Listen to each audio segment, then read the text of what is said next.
They remembered to print the slides. They remembered to bring coffee. But they never remembered her. For nearly a decade, Emma Walker kept the wheels turning at a company that never once turned to thank her. She fixed the mistakes, carried the burdens, and stayed long after everyone else had gone home.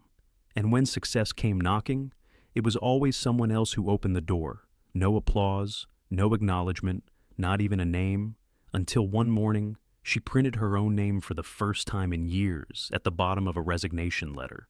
She thought she was walking away quietly, but sometimes the quietest women carry the loudest truths. Have you ever felt invisible, even while giving everything you had? Have you ever wondered what might happen if, just once, someone truly saw you? This is the story of what happens when the woman behind the curtain steps into the light and when the man in power chooses to stand beside her, not in front. If you've ever felt overlooked, this story is for you. Leave a comment if you've ever been there, and subscribe to Shining Stories for more tales that honor the quiet strength in all of us. Now, let's begin with the years no one saw. For 8 years, Emma Walker showed up early and stayed late, yet not a single person in the company ever remembered her birthday. There was a certain rhythm to Emma's mornings, the kind you don't notice until the silence sets in. The drip of the coffee pot, the soft creak of the front door as she arrived at Hale Timber & Co. before the sun had even considered rising, the hum of fluorescent lights warming to life. No one else would appear for another hour at least, but Emma was always there first and last out. At 37, Emma Walker had mastered the art of being dependable, efficient, unobtrusive. She didn't need reminders. She didn't miss deadlines. She didn't leave coffee cups in the break room sink. She was, in every way that mattered, reliable. And in every way that didn't, invisible. The reception desk had once been hers, a decade ago, when she first joined the company after her divorce. Just a part-time position to get back on her feet, she told herself.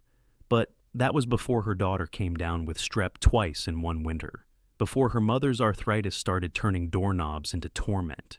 So she stayed, moved up, quietly, gracefully, without making waves. Now, she sat tucked in the corner office on the first floor, an odd little space between the copy room and the stairwell. It wasn't much, but she'd made it hers. A faded photo of her daughter in a Halloween bee costume rested near her monitor. A ceramic mug with a hairline crack held pens in quiet rebellion against the chaos it had once known as a coffee cup. And on the windowsill, a small succulent she named Grace, still alive against all odds. No one ever asked how she was doing. Not really. They'd smile politely in passing, drop off documents for her to proof, forward last-minute slides they forgot to finish. Emma never complained. She corrected errors in silence, adjusted formatting without credit, rewrote entire emails when the tone sounded too harsh. Lindsay Moore, her manager, often sent entire presentation drafts for just a quick polish. Emma always obliged, because if she didn't, well, who else would? The company itself was a strange mix of heritage and ambition. Hale Timber & Co. sat in a historic building in Savannah, Georgia, a 3-story structure with wraparound porches and wrought iron balconies that looked more suited for sweet tea than strategy meetings. Outside, oak trees draped with Spanish moss whispered of generations past. Inside, the halls echoed with a colder kind of silence. Hardwood floors gleamed under calculated lighting. Oil portraits of the company's founders stared down at passers-by with a kind of judgmental nostalgia. Despite the outward charm, the place could chill you to the bone, not because of the temperature, but because of the way people moved within it, heads down, lips tight, constantly performing. Promotions came quietly and rarely. Recognition was rare, especially for someone without a title that began with senior. Emma didn't mind the lack of glory. Not at first. She prided herself on being the person who held things together in the background, the one who remembered birthdays even if hers was forgotten, kept track of team lunches, filled out compliance forms before anyone else realized they were due. But lately, something had begun to shift. Not in the building, in her, a small, quiet voice that whispered at night when she was folding laundry or making dinner with the same 4 ingredients she could afford. A voice that asked, "Is this it? Is this all there is for you?" It was that voice that echoed louder than ever on the morning she walked past the executive conference room and paused at the door. Inside, she saw Lindsay Moore standing at the head of the long mahogany table, the same table where Emma had quietly placed dozens of reports over the years. Unnoticed, unacknowledged, Lindsay was presenting the quarterly performance strategy, her voice confident, gestures crisp. Emma knew every slide by heart. She had written them, not just formatted, not just edited written, the data analysis, the insight comparisons, the cost-saving strategies. She'd worked on it every evening for 2 weeks, staying long after Grace's bedtime to make sure it was thorough. And yet, her name wasn't on a single page. Through the glass, Emma watched the board nod. One member even smiled and jotted something down. Applause broke out when Lindsay wrapped up the presentation. Applause for words that had come from Emma's own hands. She didn't flinch, didn't gasp, or turn away. She simply stood there, absorbing it all with the quiet grace she had perfected over the years. Then, slowly, she turned and walked back down the hallway, heels silent against the polished floor. Her hands didn't shake, her lips didn't tremble. But inside, something shifted. It wasn't anger, not quite. It wasn't sadness either. It was something older, heavier, a kind of knowing, the kind that settles into your chest when you realize you've let too many things go for far too long. She returned to her desk and sat down. For a long time, she stared at the blinking cursor on her screen. It pulsed like a heartbeat, like a countdown. Emma stared at the hallway from where the applause echoed. She smiled, and that smile was the last straw. It took her less than 10 minutes to write it, but nearly 8 years to find the courage. Emma's fingers hovered above the keyboard, the soft clicking of keys waiting to be summoned, as if the machine itself understood the weight of what was about to be said. The words weren't difficult. They never were. When she was writing them for someone else. "Dear Mr. Hale," she began. The cursor blinked in rhythm with her heart. "Please accept this letter as formal notice of my resignation." The lines flowed smoothly, professional, poised, polite, no bitterness, no regret. She thanked the company for the opportunities, expressed her gratitude for the time she had been allowed to serve, and offered a 2-week transition period. She double-checked for typos, out of habit, and formatted it just the way she had been taught in business communications night class all those years ago. She saved the file, printed one copy on crisp, ivory bond paper, folded it with care, slipped it into a plain white envelope, no return address. It had taken less than 10 minutes. But the decision had taken nearly 8 years. She sat back in her chair and let her gaze sweep slowly across the little square of space she had occupied for nearly a decade. The morning light through the small side window caught the fine dust on the corner of her desk. The photo of her daughter taken 5 years ago at a school fall festival leaned slightly in its dollar store frame, one corner curling. Grace had been dressed as a bee that year. Her wings had glittered in the sun. Beside it sat the cracked ceramic mug Emma had kept, even after the handle broke. It had once read, "World's Best Mom." Though the letters had faded into a smudged gray blur, she had repurposed it as a pen holder. It still bore the faint scent of cinnamon from a holiday tea she hadn't had the time to drink 2 Decembers ago. And then there was the succulent Grace the Second, she called it. After the first one had withered during a 2-week stretch when Emma had covered for 2 sick colleagues and hadn't made it back to her desk before midnight. This one had survived. It had needed very little to stay alive, just a bit of light and a sip of water now and then. A bit like her, she thought. Her eyes drifted to the wall where a small calendar hung, the squares blank except for scattered sticky notes marking staff meetings, print deadlines, and school pickup reminders. Her own birthday had passed quietly again that year. No card, no cupcake, no, "Hey, let's grab lunch." Not that she expected it. Not anymore.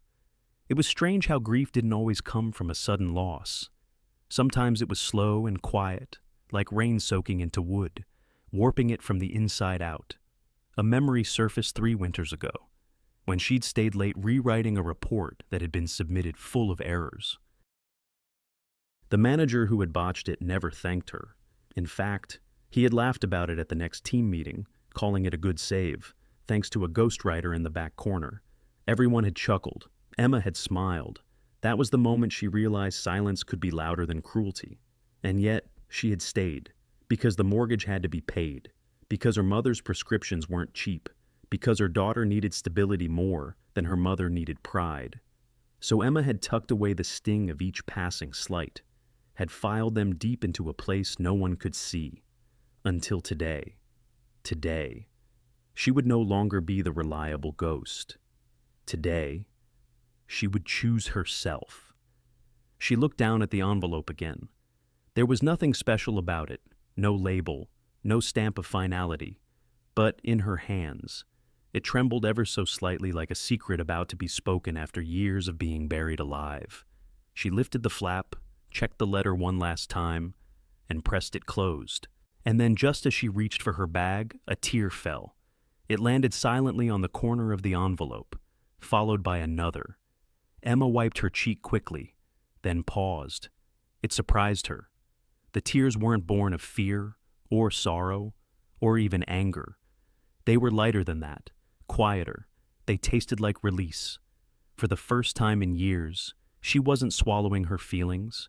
She was letting them go, and in their place, something like peace. She took a breath, long, steady, slipped the envelope into her canvas bag alongside her planner and keys. She looked one last time at her small corner desk, the chipped mug, the framed photo, the tiny green survivor on the sill, a place that had known her best and seen her least. Then she stood. It was time to hand it to the man who never really saw her. She had only been to the top floor twice. Both times, she brought coffee, not complaints. The elevator let out a soft chime as it opened onto the 4th floor. Emma stepped out into the quiet, thick-carpeted hallway, her shoes sinking slightly with each step, so different from the firm, echoing floors of the lower levels. Everything here was quieter, heavier. Even the air seemed to carry more importance. She had only been up here twice in 8 years. Once, delivering coffee to the quarterly board meeting. The second time, to drop off a forgotten document for someone too important to retrieve it themselves. She remembered how fast she'd been ushered back to the elevator, thanked with a smile that barely reached the eyes. Now, she was here by her own will, not to serve, but to speak.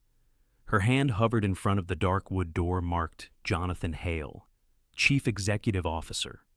The brass nameplate gleamed under the warm hallway light, polished to perfection like everything else on this floor.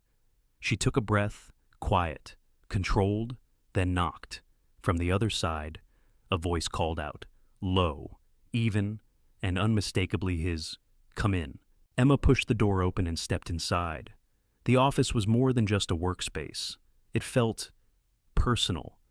The walls were lined with built-in bookshelves, filled not with business manuals or trophies, but with hardbound classics, some worn at the edges, as if actually read.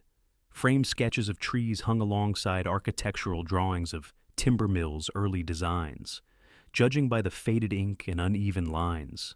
A pair of tall windows let in a filtered golden light that spilled across a Persian rug, catching dust motes in midair. The desk, solid oak, large enough to dwarf the chair behind it, stood at the center like a captain's wheel, commanding presence without flash. And behind it sat Jonathan Hale. He was exactly as Emma remembered him, tall, composed, with sleeves rolled neatly to his forearms and a loosened tie that somehow looked intentional. His salt and pepper hair gave him a quiet authority, and his gray eyes, though unreadable at first glance, were the kind that made you feel like nothing slipped past them. But something did, because as soon as he looked up and saw her, his brow lifted, just slightly. "Miss Walker," he said, standing. "This is unexpected." She nodded, stepping closer, the envelope already in hand. "I wanted to deliver this personally," she said. Her voice was steady, though her fingers trembled slightly around the edges of the paper. "My resignation." Jonathan looked at the envelope but didn't reach for it. Instead, he studied her face, as though trying to place her not just as an employee, but as a presence in his company. "You're resigning," he repeated, not unkindly. Why Emma hesitated for a moment, then offered the simplest truth she could. "I'm tired of being uncredited for work I've done." There it was, not angry, not dramatic, just honest. The air between them stilled. The usual hum of the building, the ticking of the wall clock, everything seemed to fade. For a long moment, Jonathan said nothing. His gaze dropped briefly to the envelope, then returned to her. "I didn't realize," he began, but the words trailed off, unfinished. Emma gave a polite, almost tired smile. Most people don't. She'd been spoken over, edited out, and left off final drafts more times than she could count. But this wasn't about keeping score anymore. It was about finally drawing a line where the chalk had been erased too many times. He nodded slowly, as if absorbing something he didn't yet fully understand. Then, unexpectedly, he gestured to the chair across from his desk. "Sit down for a moment. Would you—" Emma blinked. "I didn't mean to take your time." He shook his head. "Please, just a few minutes." Reluctantly, she sat still holding her bag, as if she might need to stand up and leave at any second. Her spine straightened automatically, posture precise, the way she had trained herself to sit in rooms where she didn't belong. Jonathan turned toward a thick stack of papers on his desk printouts, annotated spreadsheets, quarterly reports, the Q3 efficiency metrics, he said, lifting a report. "Were these yours?" Emma glanced at the title page. The framework was, "I passed it up to Lindsay's office 3 weeks ago," and the vendor audit from August, yes. "I built the initial structure and flagged the contract overlaps." He looked back down at the pages, thumbing through them with more care now. The margins were filled with notes not his, she realized, but hers. The handwriting had been preserved. Maybe Lindsay hadn't had time to erase it all. Jonathan exhaled through his nose, setting the report down. When he looked up again, something in his expression had shifted. It wasn't sympathy, Emma wouldn't have wanted that, but something quieter. He looked like a man beginning to reread a story he thought he knew. "I think," he said slowly, "that I've missed more than a few things." Emma didn't respond. She wasn't ready to let that statement mean more than it did. Not yet. He picked up another report. "Would you be willing to walk me through this one?" It caught her off guard. "Now." "Yes," he said simply. "If you're willing. I want to understand what I've been overlooking." Emma paused, her eyes flickering briefly to the envelope still sitting between them. It was still sealed, still untouched. She thought about all the years she had worked behind closed doors, beneath someone else's name, while the real decisions were made on this floor. Now, for the first time, someone was inviting her to speak. She set her bag down beside her, folded her hands, and nodded. What he thought were footnotes were the reasons the company survived a rough quarter. Emma leaned slightly forward, adjusting her glasses as Jonathan turned the report around to face her. It was the September vendor optimization summary, 16 pages thick, bound with a black clip, its cover stamped with the department's name and the initials of Lindsay Moore. She didn't say anything, not yet. She had grown used to waiting. Jonathan tapped the second page. "Start here," he said. His tone wasn't commanding, but it carried weight, a kind of concentrated attention she hadn't been on the receiving end of in years. Emma nodded. She traced a line with her finger just above a line graph showing quarterly spending. "This spike here," she said, "was caused by overlapping contracts with 2 regional suppliers. They both invoiced for the same material batch." He looked at her, brows narrowing. "I thought we caught that after the payment went through." "No," she replied quietly. "I caught it the week before, flagged it for accounts payable. We negotiated one of them down by 40%. There was a pause. Jonathan didn't speak, just turned to the next page, where handwritten notes ran along the margins tight. Neat handwriting, easily overlooked unless you were searching for it. "I always write in pencil," Emma offered, almost as an afterthought. "In case someone wants to erase it." He looked up at her, startled, but she had already turned her gaze back to the paper. For the next 40 minutes, she walked him through report after report, cost-cutting initiatives quietly suggested in margin notes, staff schedule rotations that had reduced overtime by 18%, policy tweaks that had improved retention in the logistics team, something no one in the executive suite even knew had been a problem. One by one, the pieces came together. Emma had been doing far more than formatting spreadsheets and proofreading emails. She had been quietly steering key operations of the company, one small, smart, unsung correction at a time. And each of those corrections, though seemingly minor, had added up to real savings, real impact. She never claimed credit. Each idea, each fix, each projection had been filtered upward through layers of management who were more than happy to present them as their own. Emma didn't defend herself. She didn't exaggerate or try to impress. She just answered questions calm, clear, focused. But inside, a different Emma stirred. The one who had typed late into the night while her daughter slept in the next room. The one who had sat through meetings silently, watching her own words being repeated back to her by people who never asked how she thought of them. The one who had taught herself Excel formulas by watching YouTube videos at midnight because no one ever offered to train her. She had grown used to watching others take the bow. She had clapped with them because, at the time, it felt safer than asking to stand beside them. Jonathan slowly closed the last report. The sound of the clip snapping shut was loud in the quiet room. He sat back, steepling his fingers in front of his lips, his expression unreadable. Emma didn't expect thanks or apologies. She had not come seeking either. But then he asked, "Why didn't you say anything?" His voice wasn't sharp. It wasn't even surprised. It was regretful. Emma's gaze dropped for a moment to her lap. Then she met his eyes. "I stopped expecting to be heard," she said. 14 syllables. 8 years worth of silence. Jonathan leaned forward slightly. His elbows rested on the desk, but his posture had changed. He was no longer the executive addressing an employee. He was a man looking at something he had overlooked for far too long. "I'm listening now," he said. She believed him. Maybe for the first time, someone meant it. Emma folded her hands, unsure what to do with the quiet that followed. She had grown so used to being invisible that presence now felt strange, like sunlight after a long gray winter. "I didn't mean for this to be personal," she said softly. I wanted to leave with dignity."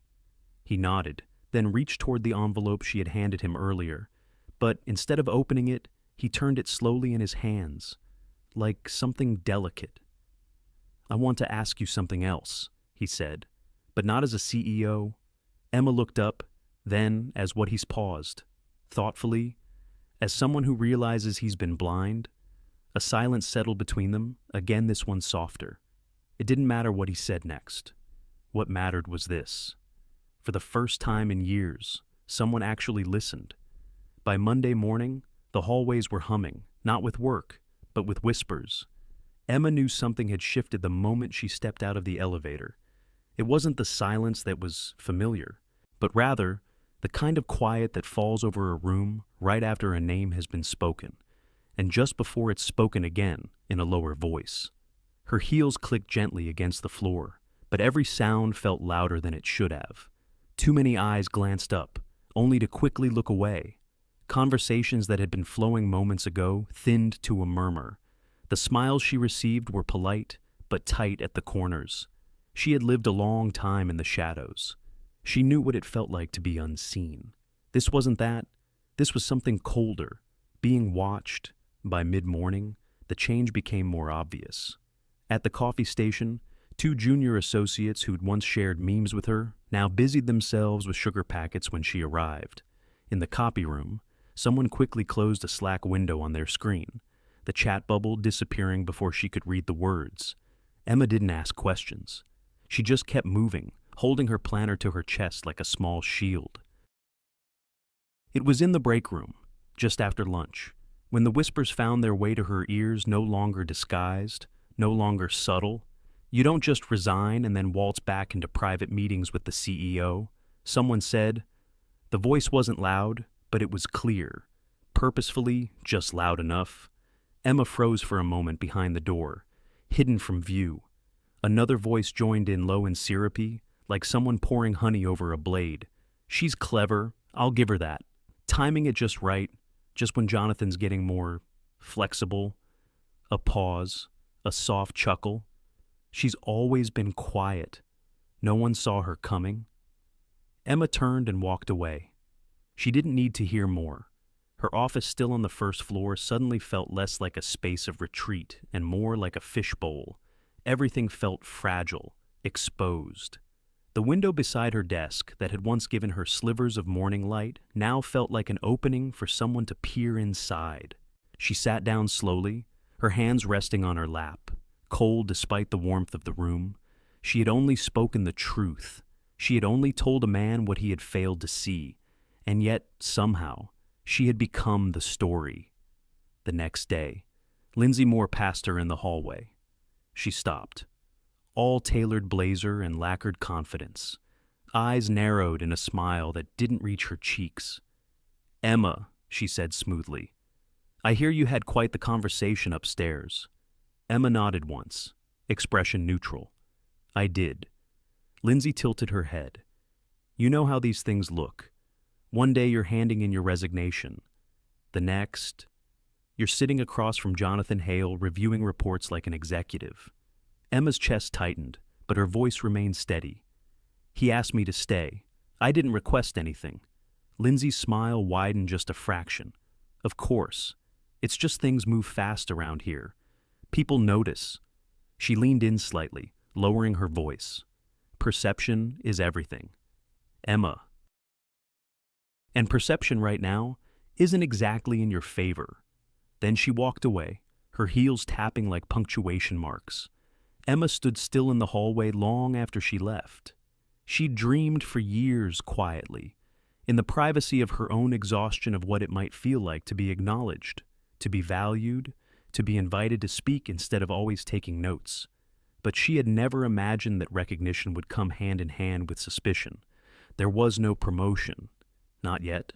No announcement, no memo, and still, people had made up their minds. She walked back to her desk, passing two colleagues whispering near the window. One of them stopped mid-sentence when they saw her. The other offered a faint nod, then looked quickly away. Emma sat down and opened her laptop. Her inbox had 3 new messages, 2 marked urgent. The same tasks as always, deadlines, spreadsheets, updates. But everything felt different, because it was different. For 8 years, no one had spoken her name in hallways. Now, they whispered it like a scandal. She closed her eyes for a moment, letting her shoulders rise and fall with a quiet breath. This was the other side of visibility. No one had told her that being seen could come with such a cost. Recognition wasn't just about applause. Sometimes, it came with eyes that stared too long. Words spoken behind closed doors. Stories shaped by people who had never cared to know her until now. And suddenly, Emma understood something she hadn't before. Being overlooked was painful, but being noticed was dangerous. The promotion wasn't official yet, but the backlash had already begun. A calendar invite, no subject line, no warning, just executive conference room. 11 a.m. It came in at 9:12 a.m. Emma was sipping her coffee lukewarm by then, while organizing invoices that had somehow found their way to her desk, even though they didn't belong there. It had been that way for years, stray tasks, quiet assumptions, silent expectations. She didn't question it anymore. But this email, this was different, just a single line on her calendar, executive conference room. 11 a.m., no subject, no context, no list of attendees, just her name and the room. She stared at the screen, a knot tightening in her stomach. The last time she'd been on the top floor. She was still wearing a name badge that read, Visitor. She read the invite again. And then, once more, her fingers hovered above the keyboard for a long time. But there was no one to write to. No one she could ask without stirring more whispers. So, she did what she'd done for 8 long years. She kept moving. At 10:40, she touched up her hair in the bathroom mirror. Nothing dramatic, just a bit of powder under her eyes and lip balm. The kind of subtle care that told the world, I'm not here to impress you, but I am not small. By 10:56, she stood outside the executive conference room, heart pacing faster than her heels had on the marble floor. The door was closed. She could hear muffled voices inside. Something in the tone told her this was no regular meeting. At 10:59, the door opened. It was Jonathan's assistant, Young, bright-eyed, usually friendly. Today, her smile was stiff. They're ready for you. Emma stepped inside. 12 seats around a long mahogany table. The room smelled faintly of citrus wood polish and tension. Blinds half closed, sunlight casting thin, unforgiving stripes across the floor. A carafe of untouched coffee sat in the corner, steam long gone. Jonathan sat at the head of the table, calm, composed, his tie loosened, sleeves rolled just slightly at the cuff. But his eyes held a storm. The rest of the board, VPs, directors, and regional managers lined the table in varying degrees of indifference, curiosity, and calculation. And then there was Lindsay Moore, sitting 3 seats to Jonathan's left, arms crossed, a faint smirk tugging at the corners of her painted lips. Emma sat slowly at the lone empty chair directly opposite Jonathan. Thank you for joining us. Emma, he said, his voice even. She gave a polite nod. Of course. The silence after was too long to be comfortable. Finally, Jonathan spoke. This meeting is off the record, informal, for now. But it concerns a matter that's been growing louder within these walls. Emma didn't speak. She didn't need to. She knew exactly what louder meant. Lindsay leaned forward. It's not about the numbers, she began, voice like velvet pulled tight over steel. It's about perception, about ethics, about transparency. Emma didn't flinch. We've seen an unusual pattern, Lindsay continued, one that begins with an unannounced resignation. Her gaze flicked to Jonathan, followed by private meetings, selective visibility, and certain files being handled outside standard managerial channels. Another board member, gray-haired, expression unreadable, spoke next. We're not accusing you of anything, Miss Walker, but we need clarity before the rumor mill becomes a PR nightmare. Emma said nothing, because what could she say? That after 8 years of silence, her voice was finally being heard, but now the echoes sounded like scandal, that her worth was finally noticed, but only in the context of suspicion. Lindsay folded her hands on the table. Some of us are wondering what qualifies you to be in this room. There it was. Not a whisper, a direct blow. Still. Emma didn't answer. Her hands remained folded in her lap. Calm. Still. Waiting. Because she realized something in that moment. They weren't interested in her qualifications. They were looking for a reason to believe a lie that made them more comfortable. The truth that she had worked harder than any of them could imagine was inconvenient. So, she stayed silent. And it was Jonathan who finally stood. The room shifted, not physically, not audibly, but the energy turned. He didn't raise his voice, didn't pace or gesture, but he didn't need to. When Jonathan Hale stood, rooms listened. He looked around the table slowly, gaze settling on each face before returning to Emma. I've heard the whispers, he began. I've read the messages, seen the glances, and I think it's time we all took a breath. He stepped away from his chair, placing his palms on the table, leaning in. Miss Walker has not been promoted. Not yet. She has not been paid more, handed a new title, or given a corner office. The only thing she's received is my attention. A pause. And that, apparently, is enough to make her a threat. Murmurs. Someone shifted uncomfortably. Lindsay's jaw tightened. Jonathan didn't stop. Do you want to know why she's here? No one answered. She's here because the reports you've praised, she wrote them. The numbers that kept us afloat last quarter, she caught them. The operational savings in last month's budget. Her idea? He turned, meeting Emma's eyes. She didn't ask for recognition. She didn't demand a raise or a spotlight. She asked for a conversation. One I should have had with her years ago. Emma blinked once, but said nothing. Her chest felt tight, but lighter than it had all morning. Jonathan straightened. And if any of you still have concerns about her qualifications, then perhaps the problem isn't her place at this table, but the way we've chosen who sits here. Silence.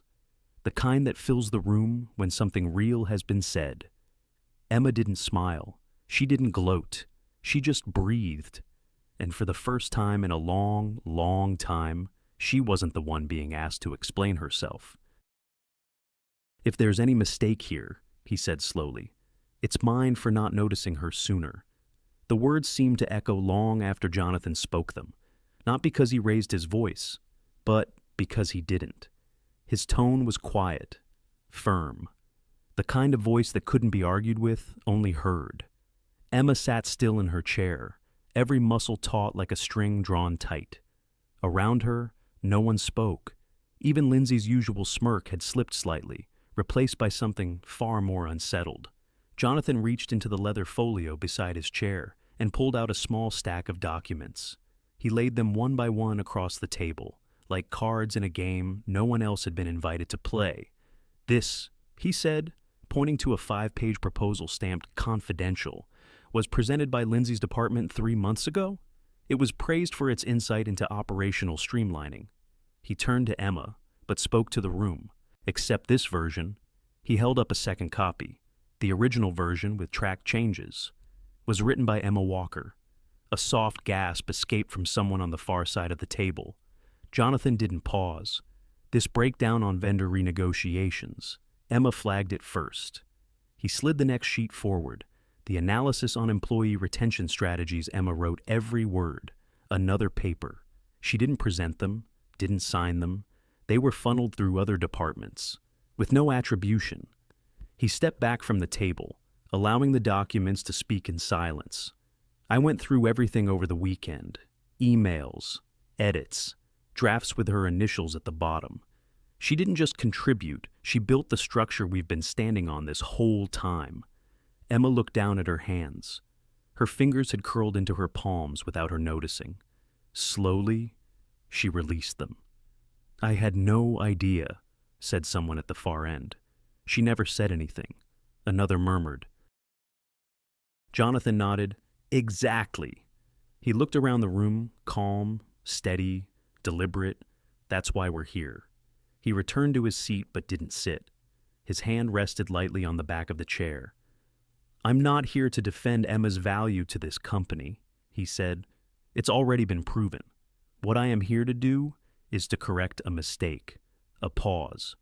I'm proposing we create a new role, head of internal strategy. It's a position that's long overdue, especially in a company this size, and I want Emma to lead it. Another hush. Lindsay sat up straighter, her eyes narrowing. Jonathan continued. She'll report directly to me. She'll have full oversight of all cross-departmental initiatives, and she'll be given the resources, the platform, and the title she's more than earned.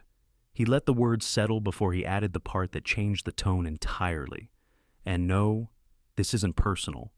His voice softened, but there was steel underneath. Emma didn't ask for this. She didn't lobby for it. She didn't drop hints or pull strings. I offered this to her because I finally saw what I should have seen years ago. Not because of any rumor, not because of pity, but because facts are facts. A few heads nodded. She's been invisible long enough, he finished. I refuse to let her brilliance remain hidden one more day. Emma felt something sharp prick at her eyes. She blinked it back. It wasn't pity. It wasn't shame. It was something harder to admit. Relief. A kind of deep, quiet relief that came not from the title but from finally being named. For so long, she had convinced herself that being unseen was just part of adulthood. That invisibility was the price of being efficient. That recognition was for louder people, bolder people, different people. But now, under the warm light of the conference room, surrounded by people who once looked through her, she was no longer just the woman behind the desk. She was no longer just Emma the secretary. She was Emma Walker, and people finally knew it. She stood slowly, not in defiance, not in anger, but in ownership. Her voice was steady, though her heart pounded in her chest. "Before I say anything," she began, "I want to make one thing clear." Every eye turned to her. She took a breath. "I didn't come here today expecting this. I didn't know there would be a proposal, or documents, or any of this." She gestured gently toward the table. "What I did know was that I couldn't keep being invisible. Not to you, not to myself." There was no tremble in her tone now. She looked at Jonathan. Their eyes met not with tension, but with something else. Mutual clarity. "I've spent 8 years doing the work that needed doing. Not for glory, not for applause, but because I believed in the work itself." She turned to the rest of the room. "And maybe that wasn't enough. Maybe I should have spoken up sooner, but I didn't. Because somewhere along the way, I stopped expecting to be heard." A long pause. "And now, you're hearing me." She smiled, softly. Not triumphant, not smug, just real. And for the first time in a very long time, the smile wasn't hiding anything. It was revealing everything. "I don't need pity. I don't need saving. I just want to be valued for what I've already given." The silence in the room was the kind that followed a storm, heavy, still, waiting for what would come next.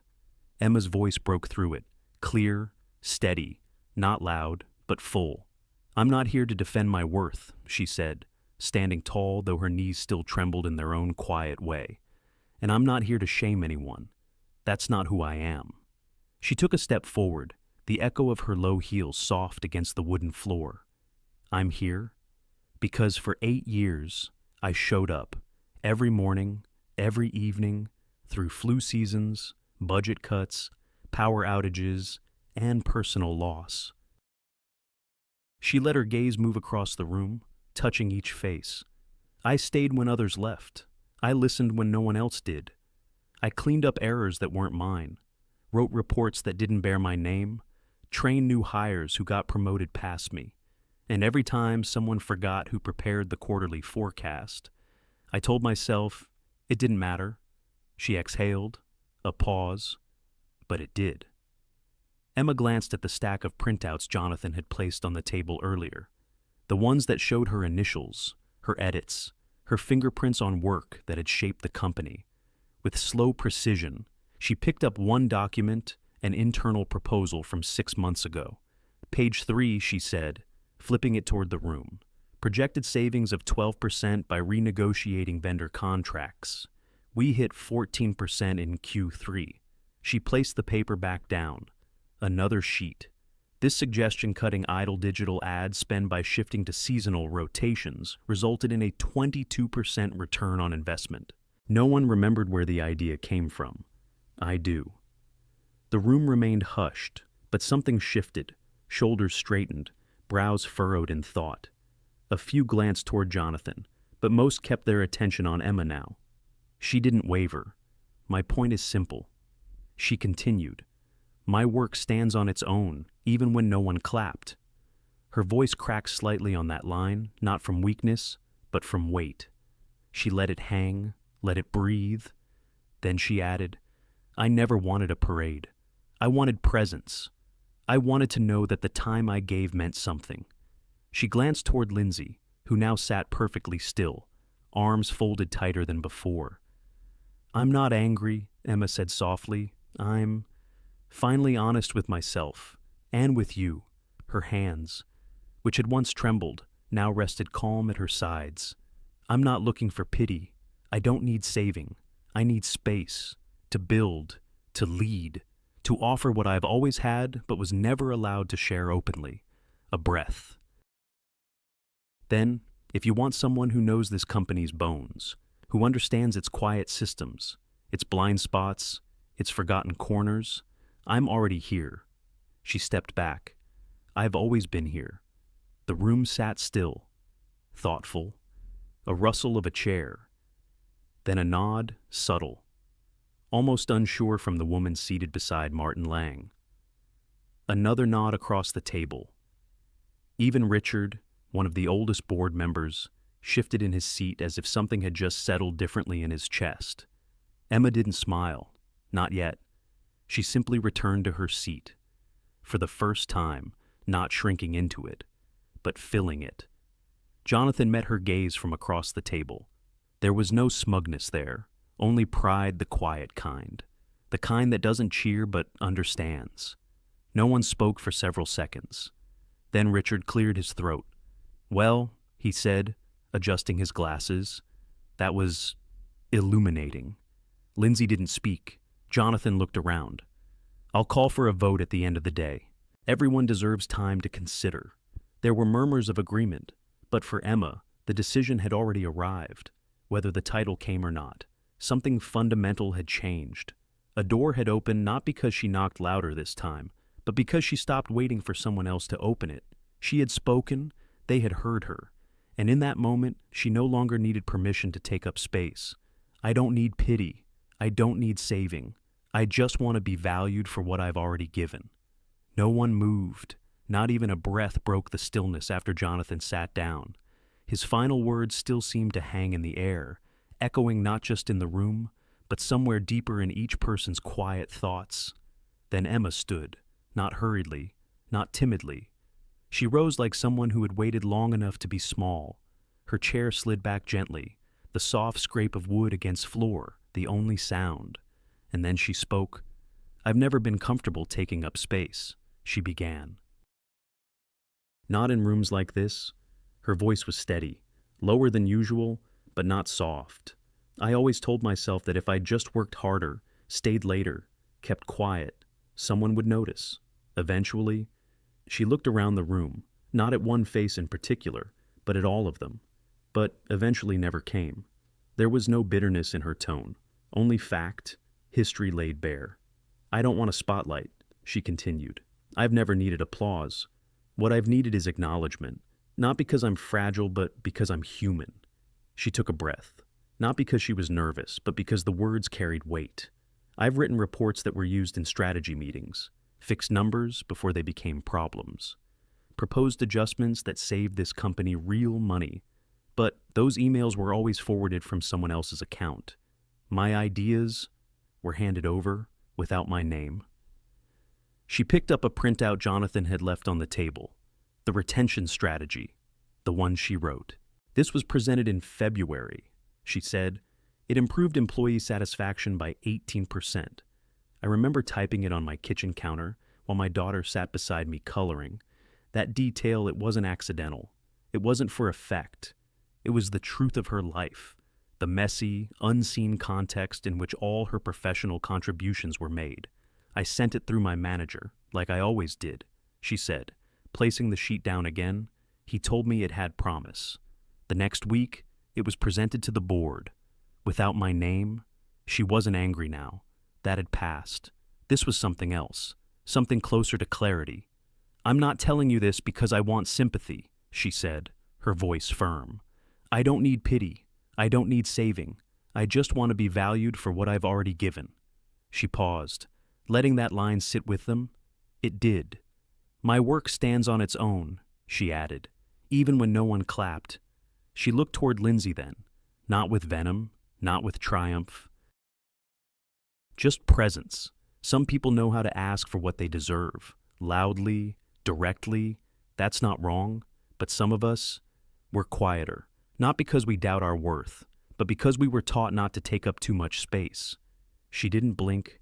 I believed foolishly that my work would speak for itself. She shifted her weight slightly, but didn't lower her eyes. I now know work doesn't speak. People do. Emma reached for a single folded paper from her bag, one she hadn't expected to show. It was her original resignation letter. She unfolded it carefully, smoothing out its creases. "I wrote this 2 weeks ago," she said. 10 minutes to draft, 8 years to find the courage." She held it up briefly, then set it face down. "I wasn't resigning out of defeat. I was resigning out of truth, because staying invisible became more painful than starting over. She gave a small, breathy laugh, one without humor. But then, someone listened. And when you've been silent long enough, being heard feels like wind in lungs that had forgotten how to breathe. A few heads nodded now. Jonathan hadn't moved. His eyes hadn't left her since she stood. Emma took a step closer to the center of the table. "I don't know what happens after this meeting," she said. "Whether this position becomes official or whether I go home tonight and start packing up my desk." She let that linger, but either way, I spoke, I stood up, and for me, that's already a victory. Another pause. This role, if it's offered to me, it isn't a favor. It's not a token. It's a recognition of something I've already been doing, in silence, in shadow, without complaint. She looked once more around the room. "I'm not asking you to give me a chance. I'm asking you to finally see that I've earned it." And with that, she returned to her seat. Her steps were slower this time, not because of hesitation, but because she had taken her time back. Her chair didn't squeak. It welcomed her. Silence held for one long breath, then another. And in that silence, Emma didn't shrink. She didn't fidget. She sat with the calm of someone who had stopped asking for permission to belong. A subtle shift passed through the room. Martin Lang adjusted his tie and gave the faintest nod. Patricia Ray, the sharp-eyed operations head, tapped her pen twice against the table, something she only did when considering something seriously. Even Richard Hartwell, who had once said he didn't believe in soft voices at leadership level, leaned back and folded his arms not in dismissal, but in thought. No vote had been cast, no titles awarded, but something had changed. The woman once invisible was now unforgettable. And as the meeting prepared to move forward, Emma knew, even if the outcome remained uncertain, her voice was no longer missing. Not all victories are loud. Some come in the form of a new key card and a nameplate on the door. The new key card arrived in a plain envelope. There was no ceremony, no formal announcement, just a quiet delivery placed gently on her desk one Tuesday morning. But when Emma picked it up, her fingers lingered on the weight of it longer than she meant to. It wasn't plastic or access she was holding. It was proof that she had been seen. The elevator ride to the second floor felt shorter than usual, or maybe her steps were lighter. The second floor had always been where middle management worked: directors, planners, the ones who got their own offices and windows that opened just a little if you pressed the lock just right. Her old desk downstairs had already been cleared. A box sat in the corner of her new space, filled with her things: the cracked ceramic mug her daughter painted in third grade, the tiny cactus that somehow never died, and a framed photo of her mother holding Ava on a summer afternoon. Her nameplate had been slid into place on the door: Emma Walker, Head of Internal Strategy. She stared at it for a long moment. The font was clean, the metal brushed, not shiny. It didn't scream. It whispered, "You belong." The office itself wasn't large, but it was bright. A window overlooked the courtyard below, where 2 sugar maples had already begun their early march into autumn. The walls were painted a soft gray, the shelves empty.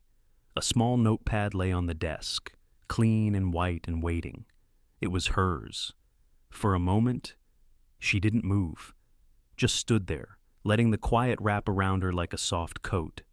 No ringing phones, no clatter of printers or clicking heels rushing past her desk. Just stillness. She sat down slowly and placed her palms flat against the desk's surface. Cool, smooth, real. By noon, the emails started trickling in. Notes from colleagues she had known for years, some of whom had never spoken more than 3 words to her at the copier. Congratulations. Well deserved. About time. Emma read each one twice, then a third time, just to be sure they were real. She responded to all of them with grace, but her heart was still catching up. Because being really seen wasn't just about acknowledgement, it was about adjustment, letting the armor you've worn for years fall away, piece by piece, until you're not just visible, but vulnerable too. Her new role came with more than an office. It came with meetings, strategy briefings, a voice at tables where she'd once only brought coffee, and it came with responsibility. People looked to her now, waited for her opinion before moving forward. Her calendar filled faster than she expected, her inbox multiplied by the hour. But none of it overwhelmed her, because it wasn't noise anymore. It was purpose. Later that week, she walked into the break room for a cup of tea. A junior analyst, Mark Mike, looked up and said, "Hey, Emma, big congrats." He smiled genuinely, and she returned the gesture. Another colleague held the elevator for her. Someone else complimented her shoes. Small things, ordinary, but for someone who had once felt like furniture in the background, they were extraordinary. On Thursday afternoon, after a full day of meetings and review sessions, she returned to her office to find a cup of chamomile tea waiting on her desk. No note, just the cup, still warm, and a quiet knowing. A few minutes later, Jonathan passed by her open door. He paused, met her eyes, and gave a small nod. Then he walked on. No words, none were needed. It wasn't a grand gesture. It wasn't meant to be. It was something better. Respect, spoken in silence. Emma picked up the cup, let the warmth settle into her palms. She took a sip and let herself breathe in the soft floral notes. Her thoughts drifted, as they often did, to Ava, her daughter, now 12, whose drawing still sat tucked behind the photo on her desk. A little girl who once said, "Mom, you're like a superhero. Nobody sees." Maybe now, she was still a superhero, but one with a door plate and a team of her own. That night, as she packed her bag, she looked around her new office once more. She saw her reflection faintly in the window glass. Not the tired eyes of last year, nor the unsure shoulders of last month. This was a woman who stayed, who didn't storm out in anger, who didn't beg for recognition, who made a quiet decision, stood by it, and earned her place not with noise, but with truth. And now, she no longer worked for Jonathan Hale. She worked with him. Years from now, they'd still talk about the woman who went from invisible to indispensable. The late afternoon sun spilled through the trees, casting golden light across the garden behind Hale Timber & Co. It was a quiet space tucked behind the building, framed by iron benches and flower beds that changed with the seasons. Years ago, Emma had passed by it countless times, always on her way to something or someone, never stopping, never sitting, but now she did. She chose to. Emma sat beneath the sycamore, a binder resting on her lap. It was thick with drafts and notes her upcoming strategy plan for the next fiscal year.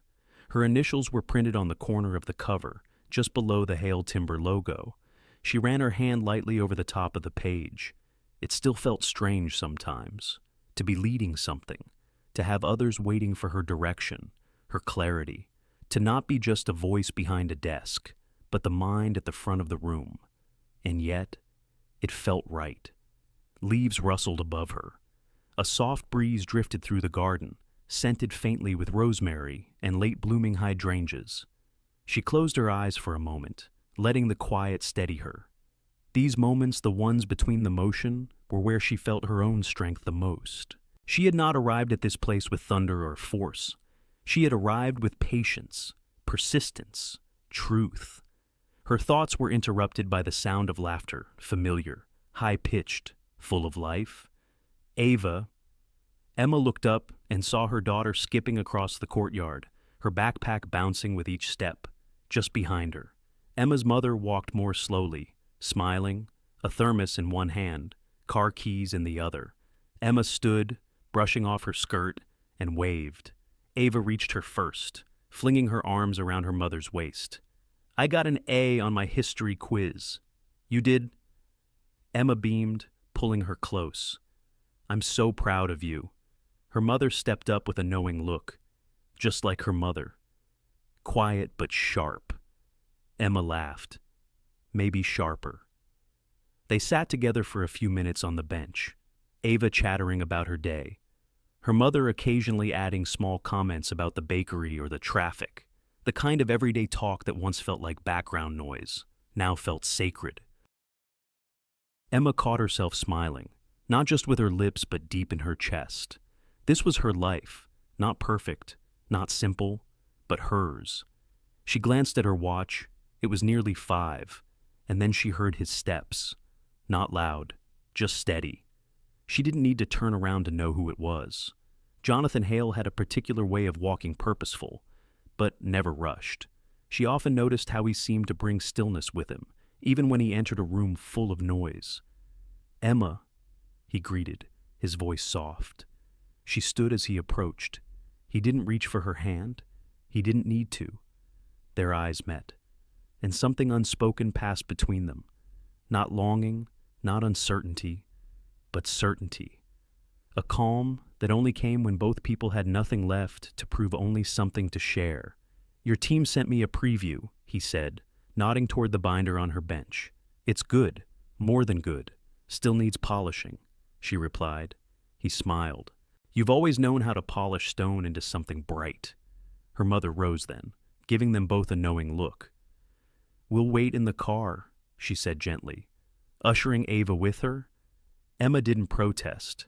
She and Jonathan remained, standing beneath the tree, the sunlight slipping lower in the sky. For a while, they didn't speak. They didn't have to. There was no declaration, no dramatic vow, just a presence, just being seen. Emma looked down at her hands, folded together. She remembered the first time she walked into this garden, years ago, unnoticed, unseen, the kind of woman people pass by without stopping. But now, she didn't just feel visible. She felt real, solid, whole. Not because someone had finally looked at her, but because she had looked at herself and found something worth holding on to. Her voice, her power, her worth. Jonathan stepped closer then, close enough that their shoulders brushed. He looked out toward the parking lot where her mother's car waited. "You were going to walk away," he said softly. Emma turned toward him. But you didn't." "No," she murmured, "because someone finally saw me. But more than that." She paused, her voice catching in her throat. "I saw myself." And just like that, the weight she had carried for so long, the doubt, the years of invisibility, the whispered what-ifs melted into the earth beneath her feet. There was a time when she thought leaving was the bravest thing she could do, but staying had become the act of true courage. She picked up her binder, tucked it under her arm, and met his eyes one last time before turning toward the path. And in that moment, Emma Walker was not defined by her title, not by her past, not even by the man who now stood beside her. She was defined by the quiet power she carried, the one that rose, year after year, without applause. She had tried to walk away in tears, but his confession didn't just change everything, it changed her. Sometimes, the most powerful transformation begins not with a grand moment, but with a quiet decision. I deserve more than this. Emma Walker's story reminds us that being overlooked doesn't mean being unworthy. It simply means the world hasn't yet caught up to your value. For years, she gave her time, her mind, and her heart to a place that never truly saw her. And yet, she stayed kind. She stayed steady. Until one day, she chose to stop shrinking into the background. Her courage didn't come from anger, it came from finally honoring her own voice. For anyone who's ever been the quiet strength behind the scenes, this story is a soft reminder. You don't need permission to be seen, you don't need applause to matter, and you are allowed at any age to begin again. Whether you're 38 or 68, it's never too late to step into your light, not because someone else finally sees you, but because you do. Thank you for spending this time with us, and with Emma's story. If her journey touched something in your heart, we'd be so grateful if you gave this video a like, shared it with someone who might need it, and subscribe to Shining Stories for more soulful tales that inspire, comfort, and connect. Every click helps us reach others who are quietly waiting to be seen. We appreciate you, truly.